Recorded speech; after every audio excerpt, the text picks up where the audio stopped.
Buenas tardes, gracias por sintonizar Catarsis Filosófica. Me llamo Natalia Duque y hoy nos encontramos con Valentina Sánchez y Angie Bedoya. Buenas tardes. El día de hoy nos vamos a ir al siglo XVIII en Europa. Les vamos a hablar sobre una figura muy importante de este siglo como lo fue Immanuel Kant. Vida de Immanuel Kant. Immanuel Kant era un filósofo alemán considerado el pensador más influyente en la época moderna. Nació en Königsberg el 22 de abril de 1724. En la escuela estudió más que todos los clásicos y ya en la universidad estudió física y matemáticas. Kant se caracterizaba debido a que era poseedor de lo que se define como idealismo alemán, el cual era muy arraigado en su persona.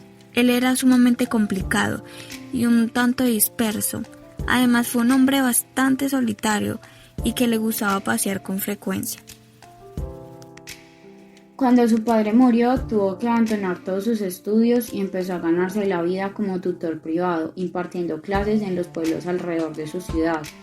Pero esto no fue para siempre, ya que gracias a la ayuda de un amigo, en 1755 reanudó sus estudios y obtuvo un doctorado.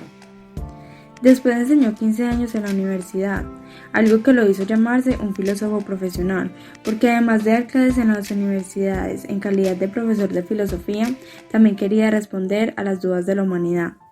Dio conferencias, en principio, de ciencia y matemáticas, para llegar a disertar sobre casi todas las ramas de la filosofía.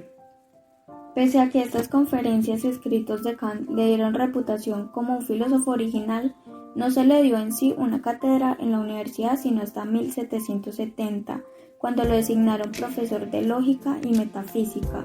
Durante los 27 años seguidos a esto, continuó dedicándose a su labor profesional y atrajo así un gran número de estudiantes a Königsberg. Kant también daba enseñanzas religiosas, aunque estas no eran nada ortodoxas.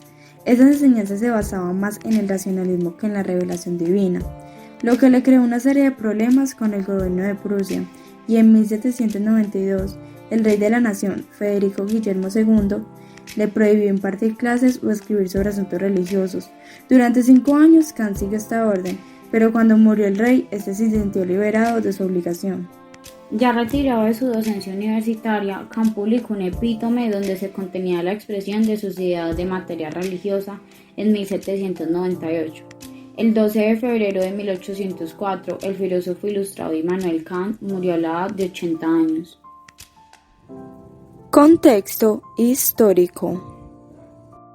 Bueno, como dijimos antes, Kant vivió entre los años de 1724 y 1804, por eso es muy importante saber qué pasaba en el siglo XVIII. En ese siglo comenzó la Ilustración, que es un movimiento de las revoluciones liberal burguesas, desde la inglesa de 1688 a la francesa de 1789. Ayuda hacia desterrar el antiguo régimen sustituyéndolo por regímenes políticos que garanticen la libertad de los ciudadanos. Inicialmente surge en Inglaterra gracias a las figuras de Newton y Locke, continúa en Francia donde produce la enciclopedia y luego pasa a Alemania siendo la figura clave Kant. En Inglaterra surge el liberalismo político en los escritos de John Locke. El contrato social, según Locke, debía proteger la libertad y el derecho a la propiedad privada de los individuos. Vivir en sociedad no implicaba, como en Hobbes, renunciar a todos los derechos, sino la representatividad, la separación de poderes y el derecho de resistencia. En Francia, la Ilustración tuvo su momento cumbre en la Revolución Francesa. Esta asume las ideas de Rousseau, la igualdad de todos los hombres y la soberanía de la voluntad popular. Sin embargo, el excesivo radicalismo revolucionario concluiría en la tiranía de Napoleón. En la Ilustración francesa tuvo lugar el fenómeno de la enciclopedia. Fue comenzada por D'Alembert y Diderot en 1747, y a ella se sumaron luego personalidades como Voltaire y Rousseau. En Alemania, las grandes figuras de la Ilustración son Federico II de Prusia, ejemplo del sistema político que dio a llamarse despotismo ilustrado, y Kant. Federico II se esforzó en modernizar una sociedad casi feudal, divulgando las artes y las ciencias. Kant, gracias a sus propuestas de constitución republicana y paz perpetua, es el arquetipo del pensador ilustrado. Filosofía kantiana. Kant aportó muchos conocimientos a la humanidad gracias a sus obras. También se preguntó a sí mismo qué es la ilustración. Cuando Kant pregunta por la ilustración, dirige una flecha al corazón del presente, porque toda su filosofía se ve reflejada en esta respuesta. La respuesta que da Kant a la pregunta se trata de una respuesta dirigida justamente a este presente, a las aspiraciones infinitas que inscriben al presente del hombre en su pasado y en su futuro, en la trama misma de la historia. Porque si el hombre declina su posibilidad de pensar, su posibilidad de ser libre, se condena a la esclavitud y al vasallaje. La apuesta de Kant consiste entonces en salvar al hombre a partir de la dignidad de su libertad, de la independencia de toda tutela y de la emancipación que se logra por medio de su propio actuar. A todo eso convoca Kant cuando declara la necesidad de atreverse a pensar. Se dice, sapere aude, atreverse a ser libres. Epistemología kantiana. La crítica de Kant está recogida en su Crítica de la razón pura, un libro publicado en 1781 en el cual examinó las bases del conocimiento humano y creó una epistemología individual. Es una de las obras más complejas y significativas de la filosofía moderna. Provocó una revolución comparable a la del discurso del método cartesiano. Kant diferenciaba los modos de pensar en proposiciones analíticas y sintéticas. Una proposición analítica es aquella en la que el predicado está contenido al sujeto. Este tipo de proposición tiene una verdad evidente, ya que si afirmamos lo contrario, estaríamos planteando una proposición contradictoria. Estas proposiciones se llaman analíticas porque la verdad se descubre por el análisis del concepto en sí mismo. Por el contrario, las proposiciones sintéticas son aquellas a las que no se puede llegar por el análisis puro. Todas las proposiciones comunes que resultan de la experiencia del mundo son sintéticas. Estas proposiciones pueden ser divididas en otros dos tipos, a posteriori o a priori. Las proposiciones empíricas dependen tan solo de la percepción, pero las proposiciones a priori tienen una validez esencial y no se basan en tal percepción. La tesis de Kant en la crítica consiste en que resulta posible formular juicios sintéticos a priori. Esta posición filosófica es conocida como trascendentalismo. Kant consideraba a los objetos del mundo material como incognoscibles en esencia. Desde el punto de vista de la razón, sirven tan solo como materia pura a partir del cual se nutren las sensaciones. Los objetos en sí mismos no tienen existencia, y el espacio y el tiempo pertenecen a la realidad solo como parte de la mente, como intuiciones con las que las percepciones son medidas y valoradas. Kant afirmó que un número de conceptos a priori, los cuales llama categorías, también existen. Dividió las categorías en 4 grupos. Primero, los relativos a la cantidad, que son unidad, pluralidad y totalidad. Los segundos, los relacionados con la cualidad, que son realidad, negación y limitación. Los terceros, los que conciernen a la relación, que son sustancia y accidente, causa y efecto y reciprocidad. Los cuartos y últimos, los que tienen que ver con la modalidad, que son posibilidad, existencia y necesidad. Las intuiciones y las categorías se pueden emplear para hacer juicios sobre experiencias y percepciones, pero para Kant estas no pueden emplearse para que se apliquen sobre ideas abstractas o conceptos cruciales como libertad y existencia, sin que lleven a inconsecuencias en la forma de binomios de proposiciones contradictorias en las que ambos elementos de cada par pueden ser probados como verdad. Ética kantiana. Bueno, ahora hablemos un poco sobre la ética kantiana. En la Metafísica de la Ética, otra obra escrita de Kant, la cual se publicó en 1797, él describe su sistema ético, basado en la idea de que la razón es la autoridad última de la moral. Kant diferenciaba al bien del mal y decía que era algo muy real, que la ética debe ser universal y racional. La ética kantiana está dividida en 2 partes, en la teoría deontológica y el imperativo categórico. La teoría deontológica es una ciencia de los deberes, en la cual solo importa la intencionalidad de los actos.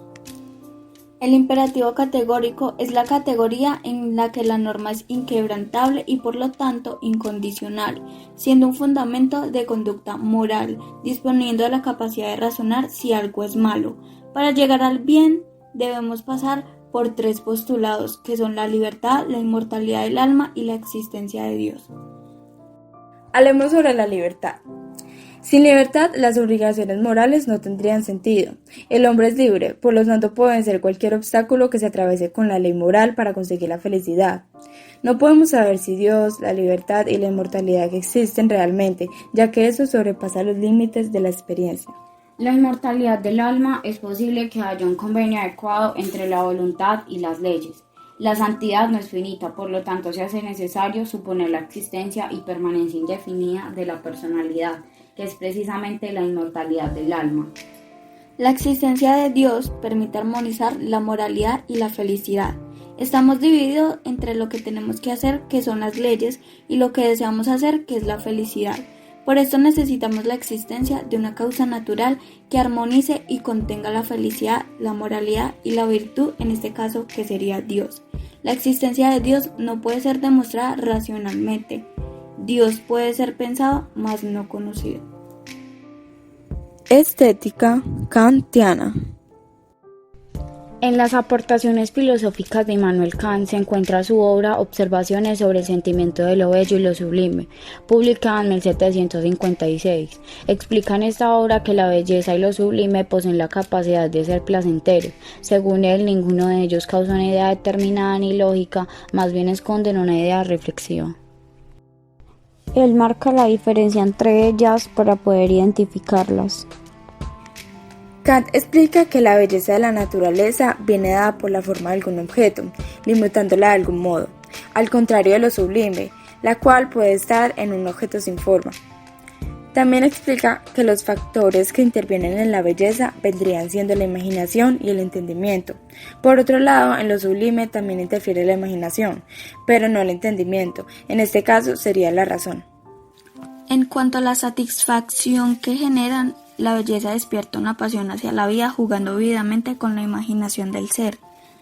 Ya con respecto a lo sublime, nace solo el placer, adueñándose completamente de la imaginación e inclusive puede decirse el ser.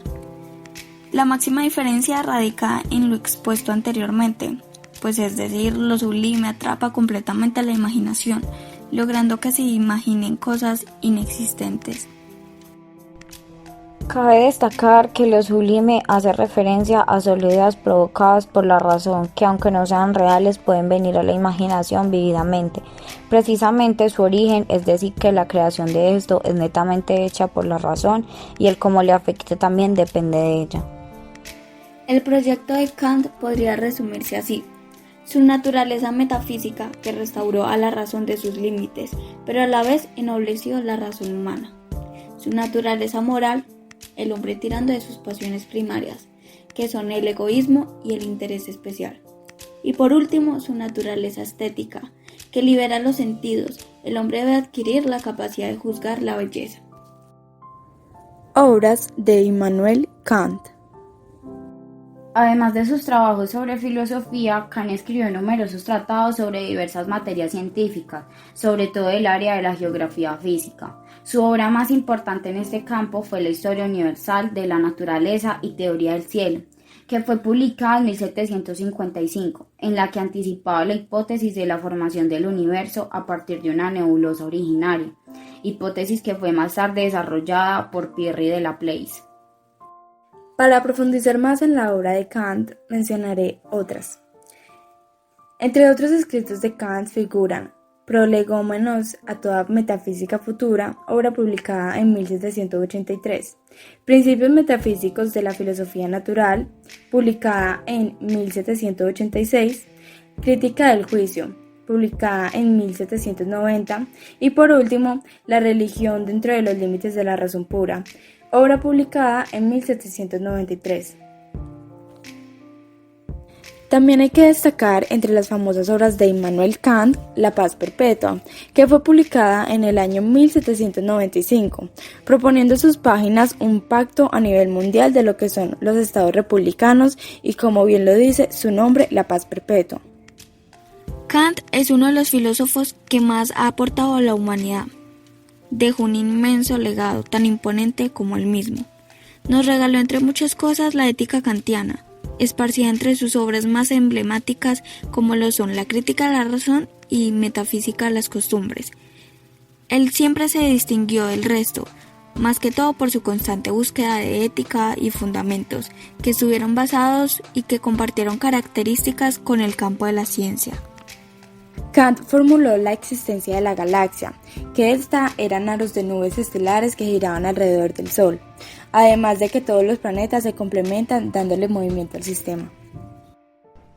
Fueron aportes bastante impresionantes los que dejó este hombre. Su trabajo siempre fue digno de admiración, de alta estima y de respeto. Se puede decir que Immanuel Kant estaba a favor de crear un nuevo mundo con ayuda de personas que tuvieran una buena moral y razonamiento lógico. Gracias por ver nuestro video. Si te gustó, por favor ayúdanos dándole like y suscribiéndote a nuestro canal. Nos puedes encontrar por redes sociales vía Instagram como @catarsis_3 y vía YouTube como Catarsis Filosófica.